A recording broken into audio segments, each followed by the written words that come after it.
Reçu par Éric Dussart dans On refait la télé sur RTL ce samedi 20 avril, Nicoletta est revenue sur sa relation professionnelle houleuse avec Claude François, qui était épouvantable dans le travail.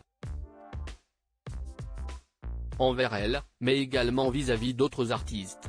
Nicoletta n'a pas sa langue dans sa poche. Au cœur de l'automne 2020, invitée sur le plateau de l'émission On refait la télé, sur RTL, elle confiait que des tensions avaient émaillé sa relation professionnelle avec Claude François. Tous deux ne s'appréciaient guère et chaque rencontre virait au clash, comme elle l'avait révélé, se remémorant une anecdote, il me dit une chose très désagréable. Il m'appelle par mon nom de famille, Salut Grisoni.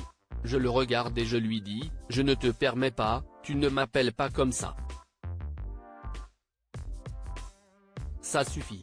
Déjà, toi, quand je t'entends à la radio, je tourne le poste, car j'aime pas ta voix de crécelle. Quelques mots qui avaient déplu à l'interprète de Comme d'habitude, du téléphone pleure, de Magnolias Forever ou encore Alexandra. Il m'en a voulu à mort. Confirmait la chanteuse de Mamie Blue. Invitée de la même émission ce samedi 20 avril, la compagne de Jean-Christophe Moligny en a remis une couche au sujet de celui que l'on surnommait Clo-Clo. Nicoletta, Claude François, tout le monde le sait, il était pénible dans le travail. Il savonnait la planche, lorsque vous faisiez les premières parties, Claude François ? A demandé Éric Dussart à son invité, ce samedi. Oui. Mais Claude François, tout le monde le sait, il était pénible dans le travail, a confirmé celle qui révélait début avril avoir été victime de harcèlement scolaire, car sa maman était handicapée. Il était tellement professionnel, il était épouvantable dans le travail. Mais, dans la vie, il était sympathique, a-t-elle nuancé ensuite.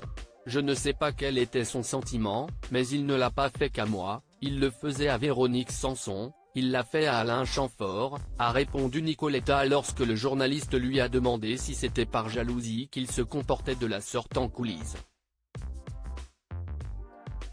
Il changeait le son, il supprimait l'écho, il supprimait la réverbération, et on souffrait. Moi, j'avais l'impression de chanter mon estomac dans le micro. S'est-elle souvenue, dans un éclat de rire.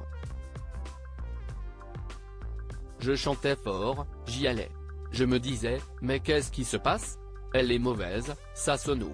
Et je l'ai appris plus tard, c'était lui qui disait aux preneurs de son, d'agir ainsi. Il gardait tous les effets spéciaux pour lui. Le prodigieux succès de Claude François à titre posthume. Claude François, décédé brutalement le 11 mars 1978 à l'âge de 39 ans, a marqué plusieurs générations de mélomanes. Depuis sa mort, 35 millions de disques se sont vendus, ce qui veut dire, autant que de son vivant, rapportait Télévision Magazine le 9 avril.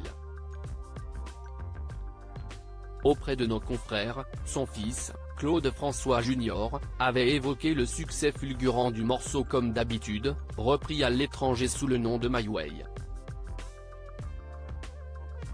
Il avait précisé qu'il s'agissait de la mélodie française la plus diffusée à travers le monde. Article écrit en collaboration avec 6 Médias.